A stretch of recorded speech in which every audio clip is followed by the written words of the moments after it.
All right, guys, we are going to start reading the BFG by Roald Dahl. We're just going to read the first chapter. It's really short. And then I have a quick comprehension check for you guys that we will be able to do on Teams. So I'm going to get started.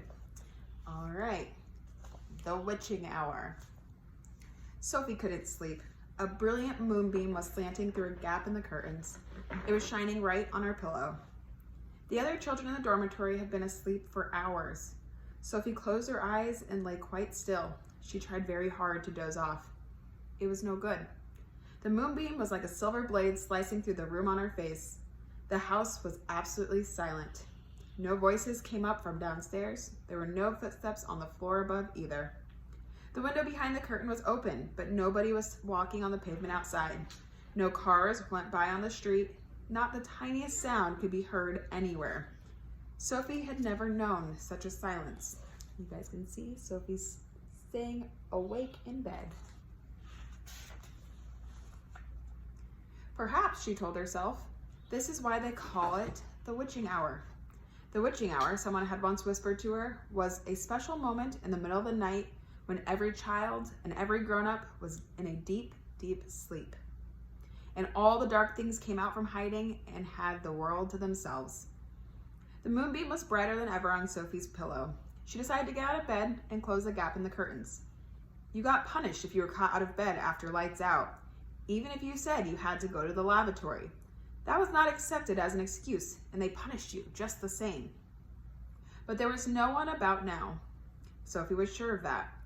She reached out for her long glasses and lay on the chair beside her bed. They had steel rims and very thick lenses, and she could hardly see a thing without them. She put them on, then she slipped out of the bed and tiptoed over to the window. When she reached the curtains, Sophie hesitated. She longed to duck underneath them and lean out of the window to see what the world looked like now that the witching hour was at hand. She listened again. Everywhere, it was deathly still. The longing to look out became so strong she couldn't resist it. Quickly, she ducked under the curtains and leaned out of the window. In the silvery moonlight, the village street she knew so well seemed completely different. The houses looked bent and crooked like the houses in a fairy tale. Everything was pale and ghostly and milky white. Across the road, she could see Mrs. Rance's shop, where you bought buttons and wool and bits of elastic. It didn't look real. There was something dim and misty about that too. Sophie allowed her eye to travel further and further down the street. Suddenly, she froze.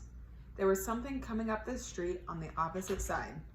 It was something black, something tall and black, something very tall, very black, and very thin. All right, that's the end of chapter 1. All right, so I want you guys to go onto Teams, okay? And this is gonna be an assignment. You'll see it there. And the questions, number 1 is I want you to tell me, why couldn't Sophie sleep? Remember, she's laying in bed. Why couldn't she sleep? And then number 2, what is the witching hour? Remember, somebody had said that to her once. So I want you guys to tell me what the witching hour is. And guys, remember, do your best with spelling. I know it's not gonna be perfect, and I don't expect it to be perfect. Just try your hardest, okay? All right, number 3 says, what would happen if Sophie got out of bed? So what did she think was gonna happen if she got out of bed? And then number 4, what could you buy at Mrs. Rainey's shop? So remember, she looked out and it looked very different and it was kind of creepy. So what did she buy from there during the daytime? And then finally, number 5 says, what are some adjectives to describe what Sophie saw coming up the street?